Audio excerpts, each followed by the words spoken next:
जय महाराष्ट्र, जय शिवराय. मी प्रमोद पाटील, शिवसेना शिरोली शहर प्रमुख, शिवसेनेचे मुख्य नेते उपमुख्यमंत्री श्री एकनाथ शिंदेसाहेब कट्टर समर्थक. आज या महाराष्ट्रामध्ये अतिशय वेगानं फास्ट काम असं चालू आहे. महाराष्ट्र हा एक नंबरमध्ये व्हायला चाललेला आहे प्रत्येक गोष्टीमध्ये. कारण आज साहेबांचं सन्माननीय एकनाथ शिंदे साहेबांचं अतिशय काम वेगानं चालू आहे. अहो 17 ते 18 तास काम करणारे व्यक्तिमत्व या भारतामध्ये असं पहिल्यांदा आम्ही बघितलं आहे. भूतकाळ भविष्य असं काम चालू आहे साहेबांचं. ते मुख्यमंत्री असतानासुद्धा आणि उपमुख्यमंत्री असतानासुद्धा हे सामान्य कार्यकर्ता म्हणून काम करणारे नेतृत्व आहे. कधीही कुठल्या गोष्टीचा गर्व नसणारे व्यक्तिमत्व, सिंपल साधं राहणीमान आणि अतिशय उच्च विचार असणारे नेतृत्व आहेत. खरं साहेब, आमच्यासारख्या सामान्य शिवसैनिकाला अभिमान वाटतो साहेब तुमचा.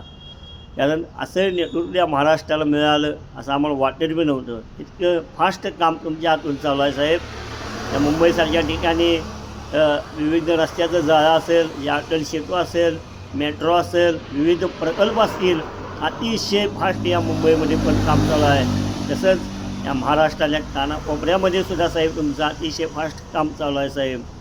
कुठं संकट आलं येऊ दे, म्हणजे कोल्हापूरसारख्या ठिकाणी महापूर येऊ दे, मराठवाड्यासारख्या ठिकाणी महापूर येऊ दे, सर्वात प्रथम असते साहेब तुम्ही जिथं तुमची मदत असते, तुम्ही असताय, तुमची सगळं टीम असत्या. खरं साहेब आम्हाला अभिमान वाटतो की आमचा सामान्य शिवसैनिक, जे शिवसेनेचे मुख्य नेते, या महाराष्ट्र राज्याचे उपमुख्यमंत्री इतकं भयानक वेगानं काम करू शकतात. हे तुम्ही साहेब जगाला दाखवून दिलं साहेब, जगाला दाखवून दिलं. काम करायचं जर मनात घेतलं तर असं करू शकतो माणूस. हे तुम्ही साहेब जगाला दाखवून दिलं. याबद्दल साहेब धन्यवाद.